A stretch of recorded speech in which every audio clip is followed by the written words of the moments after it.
नमस्ते friends, income tax related और एक वीडियो में आप सभी का स्वागत है। इस वीडियो में हम लोग बात करने वाले हैं सेक्शन 10 सबसेक्शन 14 क्लॉज 1 के अंतर्गत इनकम टैक्स रिटर्न में सैलरी से जो अलाउंसेस का एग्जम्पशन मिलता है उसके विषय में। यहाँ हम लोग समझने वाले हैं कि इस सेक्शन के अंतर्गत मिलने वाले कौन से एग्जम्पशन है जो न्यू टैक्स रिजिम के अंतर्गत मिलते हैं और कौन से है जो ओल्ड टैक्स रिजिम के अंतर्गत मिलते हैं। तो सबसे पहले यहाँ बात कर लेते हैं कि इस सेक्शन 10 सबसेक्शन 14 क्लॉज 1 के अंतर्गत एग्जम्पशन की अमाउंट कितनी होती है, कितनी अमाउंट का एग्जम्पशन मिलता है। तो इस सेक्शन के अंतर्गत जो अलाउंसेस मिलते हैं वो एम्प्लॉय द्वारा ऑफिशियल ड्यूटी को पूरा करने के लिए मिलते हैं। तो ऑफिशियल ड्यूटी को पूरा करने के लिए इस सेक्शन के अंतर्गत जो अलाउंसेस मिलते हैं उस अलाउंस की अमाउंट या ऑफिशियल ड्यूटी को पूरा करने के लिए टैक्स पेयर द्वारा एम्प्लॉय द्वारा जो एक्चुअल खर्चा किया जाता है वो अमाउंट, इन दोनों में से जो अमाउंट कम होगी उतने का एग्जम्पशन इस सेक्शन के अंतर्गत मिलता है। तो अब यहाँ आगे हम एक एक करके कौन कौन से अलाउंस किस टैक्स रिजिम के अंतर्गत मिलते हैं उसे समझते हैं। तो सबसे पहले यहाँ बात कर लेते हैं ट्रैवल अलाउंस के विषय में। तो ऑफिशियल ड्यूटी को पूरा करने के लिए जब एम्प्लॉय टूर पे होता है या एम्प्लॉय का जब ट्रांसफ़र होता है उस समय ट्रैवलिंग के कॉस्ट को पूरा करने के लिए जो अलाउंस दिया जाता है उसे ट्रैवल अलाउंस कहा जाता है। तो ये ट्रैवल अलाउंस का एग्जम्पशन टैक्स पेयर को न्यू टैक्स रिजीम और ओल्ड टैक्स रिजीम दोनों में ही मिलेगा।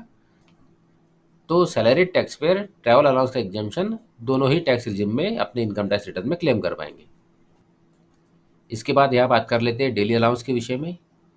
तो ऑफिशियल ड्यूटी को पूरा करने के लिए एम्प्लॉय जब टूर पे होता है या एम्प्लॉय का जब ट्रांसफ़र होता है उस पीरियड में एम्प्लॉय के डेली चार्जेस को पूरा करने के लिए ये अलाउंस दिया जाता है। तो इस डेली अलाउंस का एग्जम्पशन भी टैक्स पेयर को न्यू टैक्स रिजीम और ओल्ड टैक्स रिजीम दोनों के ही अंतर्गत मिलता है। इसके बाद बात करते हैं कन्वेंस अलाउंस के विषय में। तो एम्प्लॉय जब ऑफिशियल ड्यूटी को पूरा करने के लिए ट्रैवलिंग करता है तो उस ट्रैवलिंग के खर्चों को पूरा करने के लिए ये कन्वेंस अलाउंस दिया जाता है। इस कन्वेंस अलाउंस का एग्जम्पशन भी tax payer new tax regime और ओल्ड टैक्स रिजीम दोनों के ही अंतर्गत क्लेम कर सकते हैं। इसके बाद है हेल्पर अलाउंस।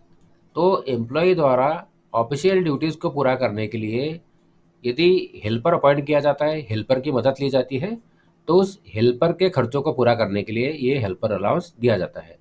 इस हेल्पर अलाउंस का एग्जम्पशन केवल ओल्ड टैक्स रिजिम के अंतर्गत ही मिलेगा, न्यू टैक्स रिजिम में नहीं मिलेगा।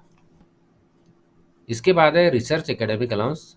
तो एम्प्लॉयर द्वारा अपने एम्प्लॉय को एजुकेशनल एंड रिसर्च इंस्टीट्यूशंस में उनके एकेडमिक रिसर्च और ट्रेनिंग को पूरा करने के लिए इनकरेज करने के लिए ये रिसर्च एकेडमिक अलाउंस दिया जाता है।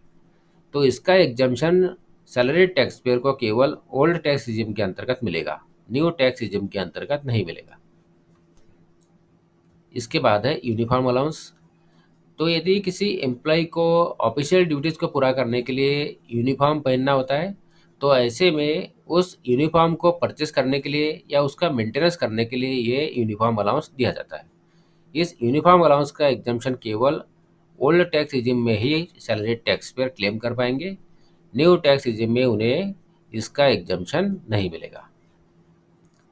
तो ये थी जानकारी इनकम टैक्स एक्ट के सेक्शन 10 सबसेक्शन 14 क्लॉज 1 के अंतर्गत सैलरी टैक्स पेयर को उनकी सैलरी से मिलने वाले अलाउंसेस के एग्जम्पशन के विषय में, जिसमें से कुछ अलाउंसेस का एग्जम्पशन ओल्ड टैक्स रिजिम और न्यू टैक्स रिजिम दोनों में ही मिलता है।